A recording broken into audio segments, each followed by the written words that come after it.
Wala tayong pakialam sa daigdig ng mga patay. Wala rin pakialam ang mga patay sa daigdig ng mga buhay. Kaya nga pinaghiwala yan eh. Pakinggan nyo sa isang talata ng Ecclesiastes 9:5. Basa. Sapagkat nalalaman ng mga buhay na sila'y mga mamatay, ngunit hindi nalalaman ng patay ang anumang bagay, ni mayroon pa man silang kagantihan, sapagkat ang alaala sa kanila ay nakalimutan. Tuloy. Maging ang kanilang pag-ibig, gaya ng kanilang pagtatanim, at ng kanilang pananaghili ay nawala ngayon. Nawala man silang anumang bahagi pa na magpakailanman sa anumang bagay na nagawa sa ilalim ng araw. Patay na, wala nang anumang bahagi sa nagagawa pa sa ilalim ng araw. Wala na silang pakialam. Kaya yung buhay, Brother Joseph, makikipag-usap ka sa patay, kasuklam-suklam ka sa Diyos. Basa, pinaghiwalay na nga eh. Basahin natin.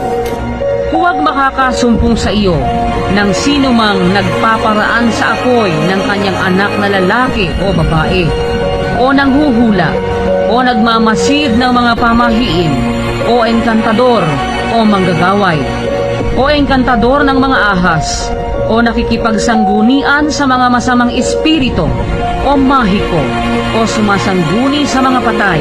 Kita mo, bawal nga sangguniin na yung patay eh. Ewan ko lang dun sa iba. Yung patay kinakausap pa. Daddy, huwag mo kakalimutan, love kita. Kung kailan patay, love daw niya. Nung buhay, dun mo siya love. Huwag mo lalapastanganin, susundin mo, pakita mo sa nanay mo, sa tatay mo na sila'y mahal mo. Pero pagkamatay, pagpasa Diyos mo na, huwag mo nang kakausapin. Bawal ng Diyos yung sumasangguni sa patay. Dahil pag sumangguni ka, hindi naman sasagot yung patay. Alam mo ang sasagot? Ano po? Masamang espiritu para iligaw ka. Kaya bawal ng Diyos yun. Ang patay kasi hindi na magsasalita yan eh. Hindi na yan magpaparamdam. Sabi iba, nagpaparamdam daw ikatlong araw. Masamang espiritu yun, di yun ang tatay mo. Ang katunayan, natatakot yung iba, di ba? Ayaw umuwi sa bahay on the third day. Eh kung talagang tatay mo yun, di abangan mo, di itali mo. Huwag mo nang paalisin. Tatay mo pala yun eh. Masamang espiritu yun eh. Yan dapat yung maintindihan.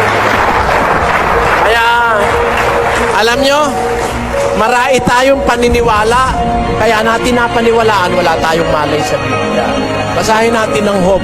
Kung paanong ang ulap ay napapawi at nawawala, gayon siyang bumababa sa libingan ay hindi naaahon pa. Siya'y hindi na babalik pa sa kanyang bahay. Palang nasa libingan, hindi na aahon o babalik man sa bahay.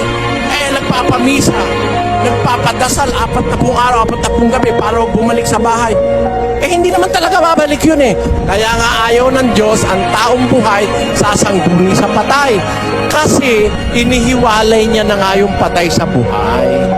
Ang patay, nasa kamay na ng Diyos. Dosages ng Job. Basa. Nasa kamay niya ang kaluluwa ng bawat bagay na may buhay.